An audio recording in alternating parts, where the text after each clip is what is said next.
মরক্কোর বিপক্ষে ম্যাচের পরে ব্রাজিলের দুইটা টেকনিক্যাল মিস্টেক নিয়ে আমরা আলোচনা করতেছিলাম, যেখানে নাম্বার ওয়ান ছিল রাফিনহার যে রোলটা, এটা পুরোপুরি অস্পষ্ট এবং রাফিনহাকে প্রপারলি আমরা ইউজ করতে পারতেছি না বিদায় রাফিনহার কাছ থেকেও আমরা সর্বোচ্চটুকু পাইতেছি না। আর নাম্বার টু যেটা ছিল ক্যাসিমিরোর যে মিস্টেক, এখন ক্যাসিমিরোর মতো একটা লিজেন্ডারি ফুটবলার এরকম মিস্টেক করবে সেটা কোনোভাবেই মেনে নেওয়া যায় না। কিন্তু আমরা যদি একটু গভীরভাবে খেয়াল করি সেক্ষেত্রে দেখবেন যে ক্যাসিমিরোর এই মিস্টেকটা হওয়ার বড় কারণ হলো আমাদের পুরো দলের সেট আপটাই ছিল ভুল। তো এইটা নিয়ে আমরা একটু আলোচনা করার ট্রাই করব, কারণ অনেকেই বলছেন যে ভাই এই যে মিস্টেক গুলা হইলো এখান থেকে বের হওয়ার মানে সমাধানটা কি। যদিও আমি কোনোভাবেই নিজেকে টেকনিশিয়ান বা অ্যানালাইসিস্ট এইসব কিচ্ছু মনে করি না, বাট তারপরও যেহেতু অনেকে রেফারেন্স দিয়ে জিজ্ঞাসা করছেন যে কিরকম হইতে পারে, তো আমার কাছে যতটুকু মনে হয় আমি যেভাবে চিন্তা করি সেটা আপনাদের সাথে শেয়ার করি, তারপরে এটা গ্রহণ করবেন কিনা ইটস আপ টু ইউ। তো প্রথমে যদি আমরা রাফিনহার রোলটা দেখি, দেখেন আমরা রাফিনহাকে ব্যবহার করতেছিলাম ঠিক এইভাবে, যেখানে রাফিনহা ভিনিসিয়াসের খুব কাছাকাছি ছিল, যাকে আমরা উইং না মোটামুটি অ্যাটাকিং মিডফিল্ডার হিসেবে খেলাচ্ছিলাম, বা অ্যাটাকিং মিডফিল্ডার বা ফলস নাইনও বলা যাইতে পারে, এরকম একটা রোল ছিল। কারণ আমরা অনেক সময় দেখছি যে ও ইগার থিয়াগোর খুব কাছাকাছি যাচ্ছিল। তো যাই হোক, এখন রাফিনহাকে যদি আপনি এইভাবে ব্যবহার করতে চান তাহলে আপনাকে আগে বুঝতে হবে যে রাফিনহার ক্যালিবারটা কি, বা রাফিনহা কিভাবে খেলতে অভ্যস্ত। এখন রাফিনহার প্রোফাইলটা হলো এরকম যে ওকে যদি আপনি বলেন যে ভাই তোমারে আমি বলটা দিছি, এবার তোমার সামনে এরকম তোমাকে 4-5 জন ঘিরে ধরছে, এবার তুমি বলটা নিয়ে বের হয়ে যাও, এই বলটা নিয়ে তুমি বের হয়ে গোল দাও, ভাই রাফিনা জীবনেও এটা করবে না। রাফিনা এই প্রোফাইলের ফুটবলার না। রাফিনা প্রচুর পরিমাণে স্কিল শো করে না, ওর ড্রিবলিং টিবলিং অনেক বেশি দেখবেন না, কিংবা রাফিনা প্রচুর পরিমাণে ক্রিয়েটিভও না যে তুমি বল, তোমার এইখানে বল দিছি, তুমি এই 3-4 জনকে কাটায় একটা বল দিয়ে দিছো, যার কারণে এখানে ইগার থেকের জন্য বলটা বের হয়ে গেছে। রাফিনা এই প্রোফাইলের ফুটবলার না। সুতরাং আপনি যদি এই মিডফিল্ড থেকে যেভাবেই হোক বারবার রাফিনাকে বল দেন এবং বলেন যে তুমি এখান থেকে বের হও অথবা বলটা বের করো, তাহলে রাফিনার কাছ থেকে আপনি জীবনেও ভালো ফুটবল পাবেন না। এখন তাহলে আমরা রাফিনহা এত বড় একটা ফুটবলার, ওর শক্তির মত্তা তো অবশ্যই আছে। রাফিনহাকে যদি আপনি এইভাবে ইউজ করতে পারেন যে আপনার একটা মিডফিল্ডার এখানে থাকবে যে রাফিনহাকে বিহাইন্ড দ্য ডিফেন্স লাইন এই পিছন দিকে বলটা থ্রু করতে পারবে, তাহলে রাফিনহা এখানে থাকুক আর এখানে থাকুক, ও যেভাবেই হোক বলটাকে রিসিভ করবে। সো ওই যে বিহাইন্ড দ্য লাইন একটা রান মেক করে গিয়ে বলটা রিসিভ করা এবং সেখান থেকে ইগার থেকে বা স্ট্রাইকারের জন্য বল বের করে দেওয়া বা নিজে গোল করা, এইটা হলো রাফিনার সব থেকে শক্তির জায়গা। কিন্তু আমরা যে সেট আপটা করছি তাতে আমরা বারবার চেষ্টা করতেছি যে রাফিনা তুমি এবার বল নিয়ে বের হয়ে কিছু একটা করো, সেটা ক্রিয়েটিভ হোক কিংবা তুমি ড্রিবলিং করে হোক। আমাদের তো ওকে খেলানোই হচ্ছে অ্যাটাকিং মিডফিল্ড পজিশনে, বা বলা যেতে পারে ফলস নাইনে। তো ফলস নাইনে যে খেলবে তার কাজ কি থাকে, যে তোমার গোল করতে হবে, অ্যাসিস্ট করতে হবে। এখন আমরা যদি ওকে বলি এইখান থেকেই তুমি গোলটা বাইর করো, যেখানে আমার 3-4টা ডিফেন্ডার তোমাকে খুব সহজে আটকায় ফেলতেছে, বিকজ তোমার রাইট উইং এখান থেকে ডেথ আগে থেকেই নাই, তো এটা কোনোভাবেই রাফিনার কাছ থেকে পাওয়া সম্ভব না। সুতরাং রাফিনাকে যদি আপনি ঠিক এইভাবেই ব্যবহার করতে চান, সেক্ষেত্রে আগেই বলছি যে একজন পিওর নাম্বার 9-এর আসলেই কোনো দরকার নেই। আপনার এইখানে খেলাইতে হবে ধরেন এমন একজন ক্রিয়েটিভ মিডফিল্ডার যে রাফিনার জন্য বিহাইন্ড দ্য লাইন বল দিতে পারবে, তার মানে এখান থেকে বল বাইর করে দিতে পারবে এবং রাফিনা সেখান থেকে রান মেক করে গিয়ে অ্যাসিস্ট কিংবা গোল করবে। এই গেল নাম্বার ওয়ান। এখন দ্বিতীয় যে কোয়েশ্চেন সেটা হলো যে আমাদের এই যে ক্যাসিমিরো ছিল, ক্যাসিমিরো কেন এই উপরে উঠে দাঁড়াইছিল? এইটার মূল কারণ ছিল, দেখেন রাফিনা যেহেতু এখান থেকে আমরা জানি শুরু থেকে কিন্তু আমাদের আলোচনা হচ্ছিল যে রাফিনাকে বল বাইর করে দিতে হবে। এখন রাফিনাকে যখন বল আমরা বের করে দিতে পারতেছিলাম না, তখন আমাদের যে কাজটা হয়েছে, সুন্দর করে ব্রুনো গিমারেস উপরে চলে গেছে এবং পাকেতা এই দিকে গিয়ে কি জানি একটা কি করতেছিল, আল্লাহ মাহবুব ভালো জানে ও কি করতেছিল।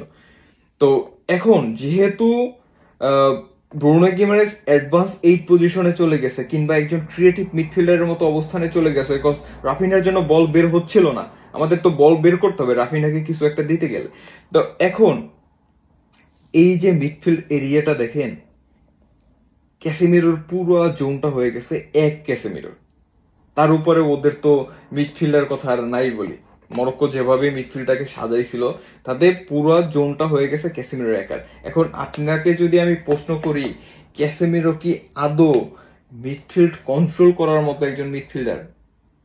ক্যাসেমিরো আজীবনই ডিএম পজিশনে খেলে আসছে, যার কাজ হলো এখান থেকে বল প্রোগ্রেস করবে, একটা দুইটা পাস করবে, আর মেইন কাজই হলো যে অপোনেন্ট যখন অ্যাটাক করবে, অপোনেন্ট যখন এরকম অ্যাটাক সাজাবে আপনার বিপক্ষে, ও গিয়ে বলটাকে বাইর করে দিবে, মানে অ্যাটাকটাকে নষ্ট করবে।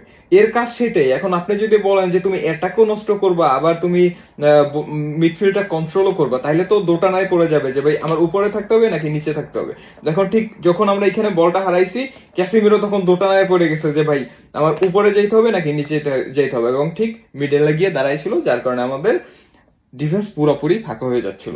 সো এই যে দেখেন আমাদের ক্যাসিমিরোকে আমরা ওর ডিএম পজিশনটা দিতে পারতেছি না, কিংবা রাফিনার জন্য বল বাইর করতে পারতেছি না, এর মূল কারণ কি?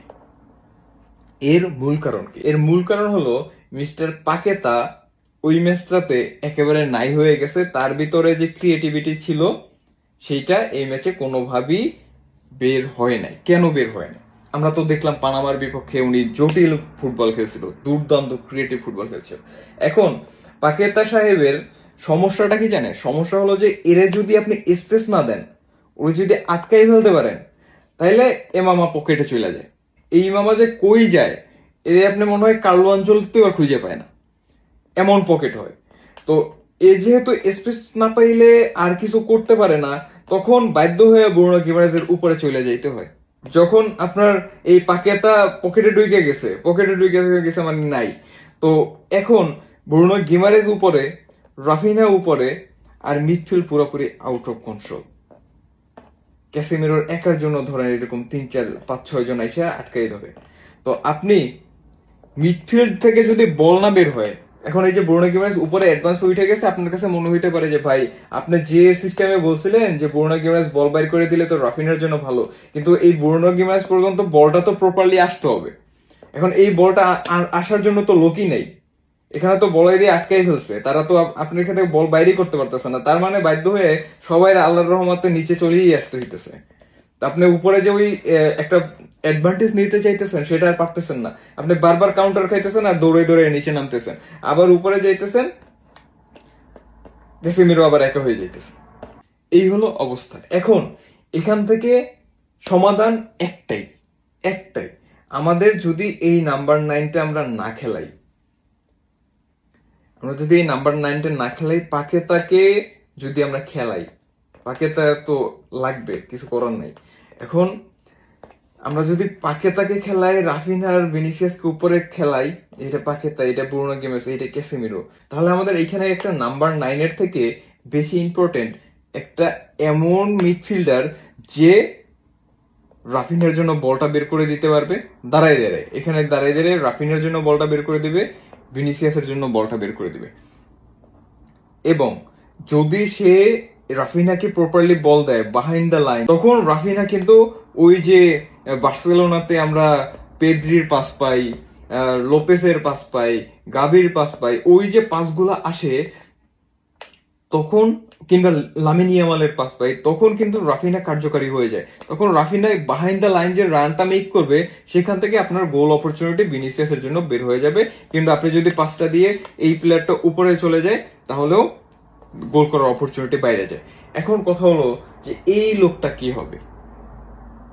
আপনি যদি ব্রাজিলের 1 থেকে 26 প্রত্যেকটা প্লেয়ার নাম ধরে ধরে খুঁজেন, এইরকম ক্যাপাবিলিটি এক নেইমার জুনিয়র ছাড়া আর কারো মধ্যে নাই, যে এই টাইপের বল বাইর করতে পারে।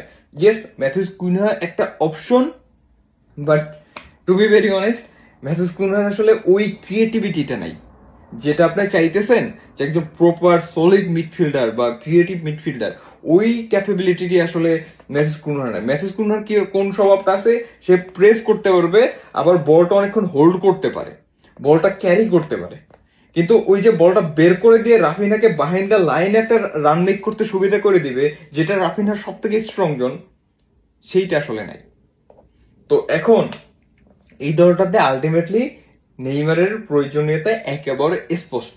এরপরও যদি কেউ মনে করে যে নেইমারকে আমরা শুধুমাত্র নিছি মিডিয়ার প্রেসারে, আমরা নেইমারকে নিছি শুধুমাত্র মানুষের মন রক্ষা করার জন্য, তাহলে ভাই সে বোকার স্বর্গেই বাস করতেছে। কজ আমাদের দলের যে সেট তাতে ফিট নেইমারকে আমাদের অবশ্যই লাগবে। আদারওয়াইজ আমার রাফিনহা সে কাজ করতেছে না। আবার নেইমারের মতো এখানে যদি ক্রিয়েটিভ মিডফিল্ডার না থাকে, তাহলে ব্রুনো গিমারেস দৌড় দিয়ে সেখানে যাইতেছে, আর পাকেতা সে স্পেস পাইতেছে না। সে যদি স্পেস না পায় তাহলে উনি পকেট হয়ে যায়। তো আমাদের তো ঝামেলার শেষ নাই। এখন আমরা যদি এখানে একটা ক্রিয়েটিভ ফুটবলার খেলাই যে পাঁচটা বাইর করতেছে, তাইলে দেখেন ক্যাসিমিরোর জন্য সুবিধা হইতেছে, কারণ তখন এ অনেকটাই ডাবল পিভটের মতো রোল প্লে করতে পারবে। মানে ব্রুনো গিমারেস নিচে থেকে ওকে মিডফিল্ড কন্ট্রোল করতে হেল্প করতে পারবে, পাকে তাও দেখা যাবে এখান থেকে কিছু একটা করতে পারবে, কারণ তখন আমাদের মিডফিল্ডের লোক বাড়তেছে। আবার রাফিনের জন্য বল বাইর হইতেছে, তখন ক্যাসিমিরোকে আমরা প্রপার একটা ডিএম হিসেবে খেলাইতে পারি। তার মানে আমাদের যত সমস্যা সমাধান একটাই, যদি আমরা এখানে নেইমারকে প্রপারলি ফিট করাইতে পারি, মানে নেইমার যদি ফিট হয়ে মাঠের ভিতরে এই জায়গা এই রোলটা নিতে পারে, তাইলে ভাই আমাদের যত ঝামেলা, অন্তত বর্তমান যে সেট আপটা, এইটার ঝামেলা থেকে আমরা মোটামুটি বের হয়ে আসতে পারবো। এইটা হলো আমার চিন্তা ভাবনা। এরপরে আপনারা কিভাবে চিন্তা করতেছেন, it's up to you. That's it. সবাই ভালো থাকবেন, সুস্থ থাকবেন। আল্লাহ হাফেজ।